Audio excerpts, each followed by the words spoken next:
Welcome and thank you for your interest in Facilities Connect Pro. I want to take just a few minutes and give you a brief orientation about our system and the logic behind it and how it works.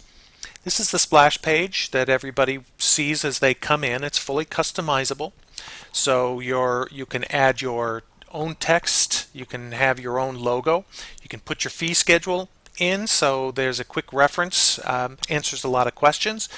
And if I was a brand new user, I would click on this link, request access to the site. It would take me to an area where I register so that we have the name, address, all the contact information for the group. So let's log in. I'm logging in as an administrator. This is called the dashboard. It's a one-page snapshot into the entire system. Now the system is designed to work with three basic levels of approval for an application. So an outside user registers with the system, and then they go in, they can search all the schools, they can search and see all the spaces that are available. The system knows if somebody has already booked a specific space, so it will indicate that there's a conflict if two groups are trying to use the same space. But when an outside requester makes a request, it initially goes to what is called a secondary approver. You can think of an office manager in an elementary school would typically be a secondary approver. So the outside person does the request, hits send. That immediately generates an email to the secondary approver. Secondary approver can access the system through the email or can go into the system and access the request that way. Take a look at it. It has the group's name, contact information, the date, the time, all of that information. They would make a determination whether that works for them or not. Once they approve or deny that, it then moves on to the next level of approval, which is we call it the primary, and that you can think of as the site principal. They review it, and if everything looks good, they approve it. At that point, it goes automatically, an email is generated automatically to the administrator, the person in the administrator role, who will be looking for things like do they have the insurance paperwork, are they really a nonprofit, those questions that district administrators need to know.